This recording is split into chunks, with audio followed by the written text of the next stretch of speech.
Welcome to the Deep Dive. Today, we're tackling something pretty fundamental, maybe even a bit controversial. It's this idea we've all heard. Saving money makes you rich. Right. Well, we're here to argue that, honestly, for most people today, that's not the whole story. It might even be holding you back. Yeah, it's definitely misleading in today's world. So this deep dive, it's all about uncovering why just saving isn't enough to build real wealth, and more importantly, what you actually need to do instead. Exactly. And look, this is for everyone listening. Doesn't matter if you're living paycheck to paycheck or if you've already got a decent amount saved up. We all start somewhere, right? Absolutely. We're going to take a really critical look at that age-old advice. The goal here is to show you what truly makes your money start working for you and why that's, well, more critical now than maybe ever before. Okay, let's unpack this then. I mean, a penny saved is a penny earned. Save for a rainy day. We hear this stuff from day one. It feels like financial gospel. It really does. But where did it actually come from? This idea that just saving and just accumulating cash would make you wealthy. Well, it's interesting when you look back historically.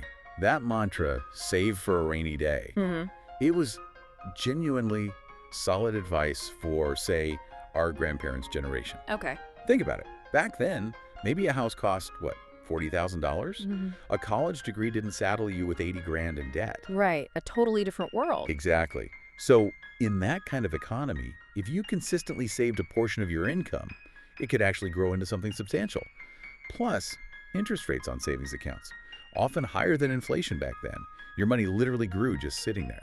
So putting aside 10% of your paycheck was a legit wealth-building strategy. It really was. But obviously something changed. Why doesn't that work now? Why is that advice falling short for so many of us?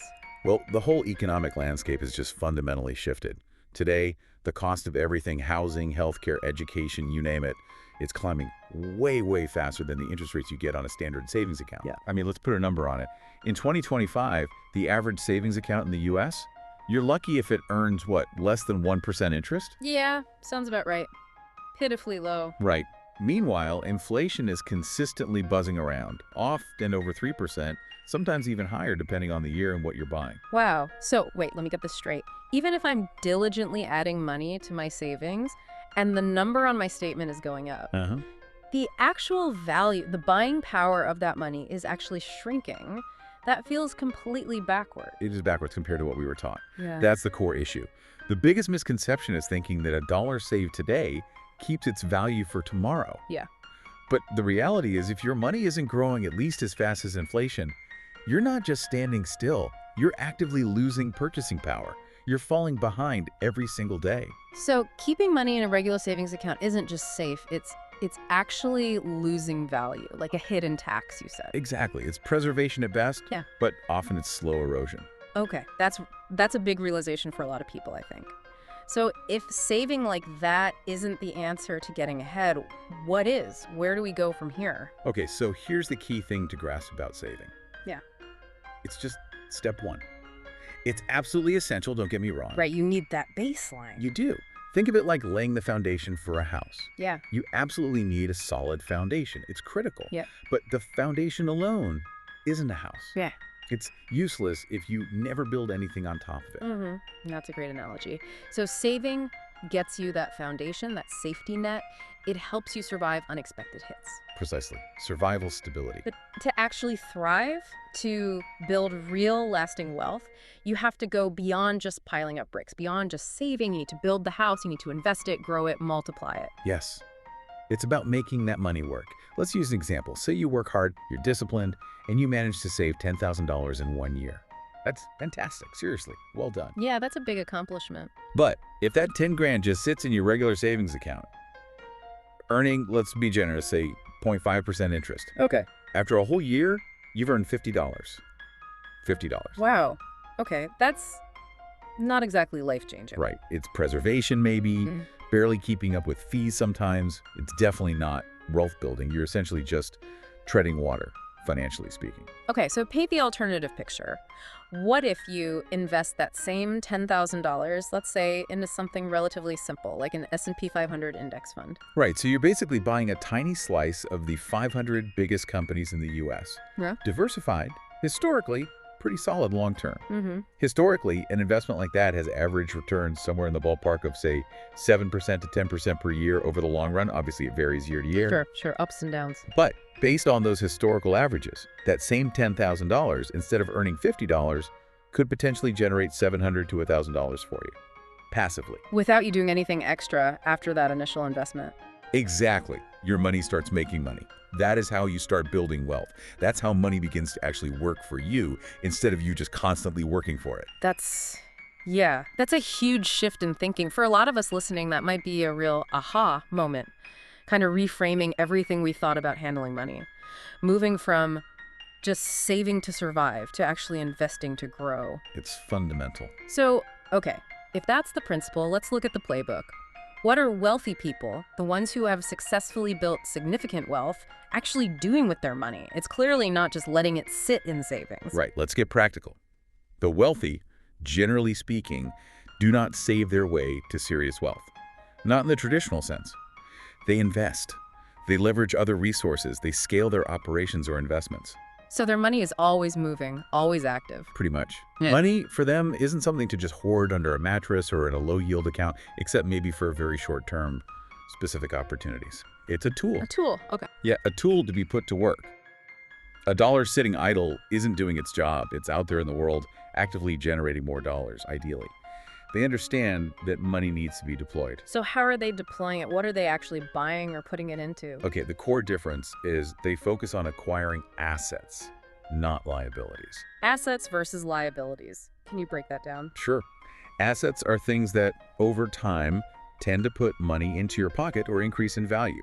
Think stocks that pay dividends or appreciate, real estate that generates rental income and appreciates, owning a piece of a business, maybe even intellectual property like royalties from a book or invention. Got it. Things that generate income or grow. Exactly. Liabilities, on the other hand, are things that consistently take money out of your pocket.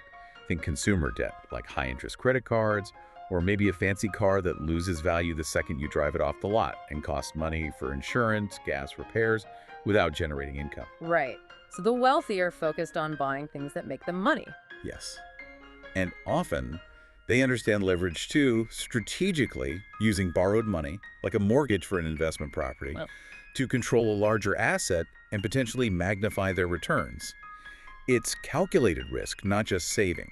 Okay, this really points to a major mindset shift then. It's not just save money, it's save money with the specific purpose of turning it into an investment later.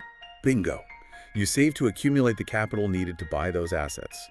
The saving part is temporary. It's a bridge to the investing part.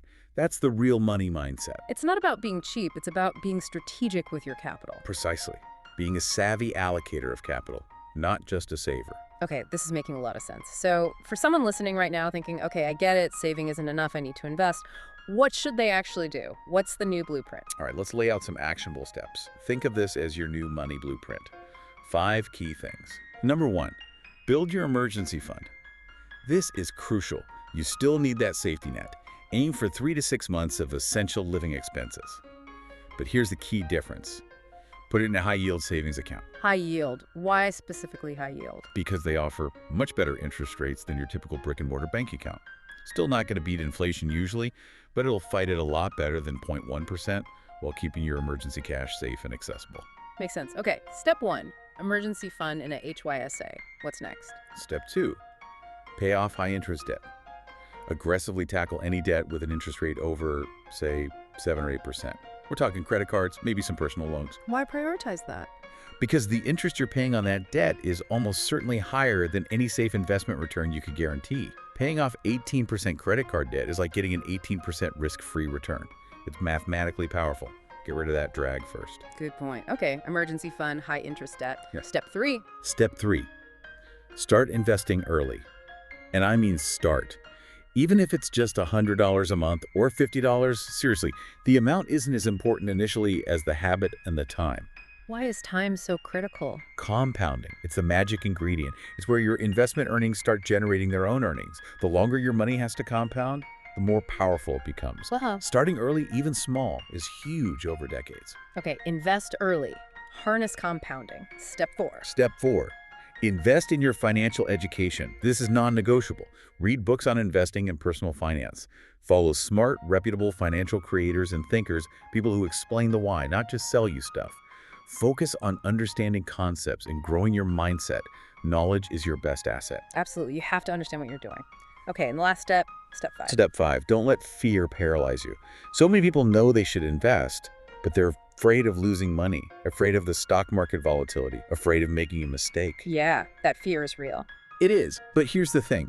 Inflation is guaranteed to erode your savings if you just let it sit in cash. That's a certainty. Investing involves risk, yes, but it's calculated risk aimed at outpacing that guaranteed loss from inflation. Learning to manage that risk, starting small, and taking action is essential. Inaction due to fear is often the riskiest move of all. Oh, wow. Okay, so just to recap, emergency fund and high-yield savings, kill high-interest debt, invest early for compounding, educate yourself constantly, and overcome the fear of starting. That's the core blueprint. That feels actionable. Like, those are the new rules, really. It's time to stop being stuck with advice that, might have worked for our grandparents, but just doesn't cut it anymore. It's about taking control with today's reality in mind. Exactly. Informed action. So as we wrap up this deep dive, we really want you, the listener, to just take a moment and reflect. How might this conversation change how you think about money? What old ideas maybe need a second look? Yeah, and maybe chew on this final thought. Look at whatever savings you have right now. How can you start thinking about shifting some of that gradually, strategically, from just being static preservation into becoming working assets? Assets that have the potential to actually outpace inflation and build real, genuine wealth for your future. That's the key question. We hope this deep dive gets you thinking and hopefully inspires some action. Continue exploring these ideas. Thanks for joining us.